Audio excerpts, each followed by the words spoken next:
Assalamualaikum warahmatullahi wabarakatuh. Perkenalkan, nama saya Wardah Karisma Citra. Saya Zian Atikotul Maula. Saya Lucy Ailes.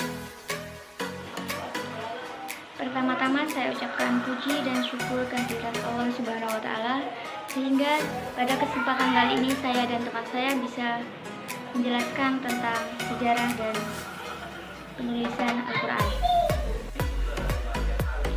Dan tak lupa juga saya ucapkan terima kasih kepada Bapak Ahmad Diaulha MPD selaku dosen pengajar di kelas Bio2 ini.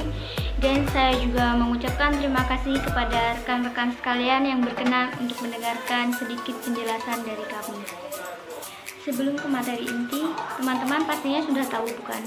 Apa sih Al-Quran itu? Al-Quran adalah firman-firman Allah yang disampaikan kepada Nabi Muhammad SAW melalui perantara malaikat Jibril dan dalam bentuk mushaf Al-Quran dan disampaikan kepada kita secara mutawatir, di mana di dalamnya dimulai dari surah Al-Fatihah dan diakhiri dengan surah An-Nas. Al-Quran merupakan mukjizat terbesar yang diturunkan oleh Allah Subhanahu wa taala pada Nabi Muhammad SAW dalam kurun waktu 22 tahun, 2 bulan, 22 hari atau lebih tepatnya 23 tahun. Hikmah yang pertama, meneguhkan dan menguatkan hati Nabi Muhammad SAW dalam menghadapi perang pada masa itu. Hikmah yang kedua, memudahkan para kaum muslimin dan muslimat dalam pelafalan, pemahaman, dan penghafalan terhadap Al-Quran. Hikmah yang ketiga, yaitu mengandung mukjizat ataupun tantangan pada kaum muslimin. Karena pada masa itu para kaum musyrik ingin menjatuhkan para kaum muslimin. Menjelaskan tentang penulisan Al-Quran pada masa Nabi. Al-Quran diturunkan oleh Allah Subhanahu wa taala kepada Nabi Muhammad dengan jalan wahyu, dimulai dengan surat Al-Fatihah dan diakhiri dengan surat An-Nas. Al-Quran sampai kepada kita dengan periwayatan yang mutawatir dan membacanya adalah ibadah, karena Al-Quran adalah wahyu dari Allah Subhanahu wa taala, maka penyusunannya pun sesuai yang diwahyukan oleh Allah Subhanahu wa taala. Orang-orang yang mendengarkan ayat-ayat Al-Quran mencapai jumlah yang tawatur. Apa itu tawatur? Adalah nas yang diriwayatkan oleh sejumlah orang yang mustahil secara adat mereka bersepakat untuk berdusta. Adapun Al-Quran pada masa Abu Bakar As-Siddiq, di berbagai buku sejarah Islam mencatat bahwa pasca wafatnya Nabi Muhammad SAW yang kemudian diganti dengan terpilihnya secara aklamasi sahabat Abu Bakar menjadi khalifah pertama, munculnya berbagai persoalan yang sangat mendasar di dalam tubuh agama Islam. Adapun bukti-bukti susunan yang bersifat tauqifi, yang artinya susunan surat yang disusun oleh Utsman yang tercantum di dalam mushaf-mushaf. Sementara pembukuan Al-Quran dimulai pada masa Khalifah Abu Bakar As-Siddiq dan Utsman bin Affan. Sang penulis mushaf Zain bin Sabit. Sahabat Zain bin Sabit terkenal dengan kepiawaiannya dalam hal menulis, sehingga di masa Abu Bakar dan Utsman kelak ia tetap ditugaskan untuk menulis mushaf. Di antara kecakapannya dalam hal ini adalah ia merupakan seorang yang hafal Al-Quran.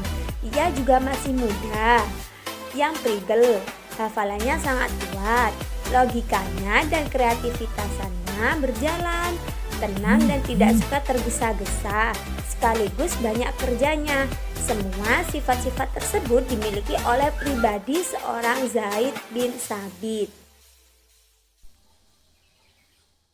Al-Quran diturunkan dengan berangsur-angsur, mempunyai tujuan dan hikmah antara lain.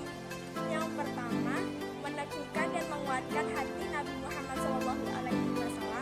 Yang kedua, membimbing dan membina umat Nabi Muhammad SAW dalam melaksanakan syariat Islam.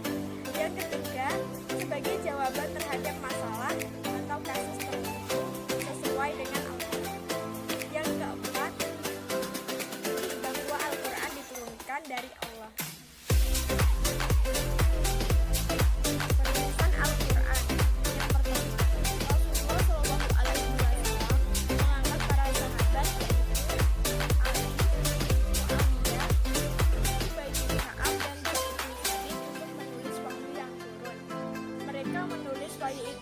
kulit pelepah kurma dan daun.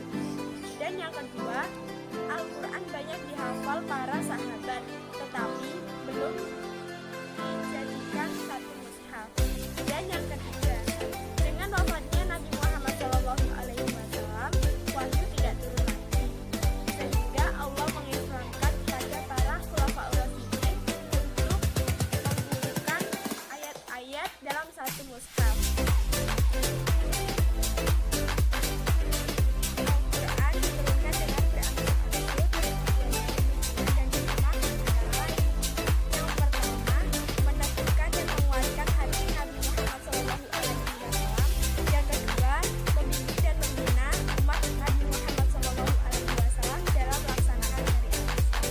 Yang ketiga, sebagai jawaban terhadap masalah atau kasus tertentu sesuai dengan Al-Quran. Yang keempat, bukti bahwa Al-Quran diturunkan dari Allah. Al-Quran diturunkan dalam dua periode, antara lain yang pertama periode Makkah, yaitu saat Nabi Muhammad SAW bermukim di kota Mekah pada 610 sampai 622 Masehi, sampai Nabi Muhammad SAW melakukan hijrah.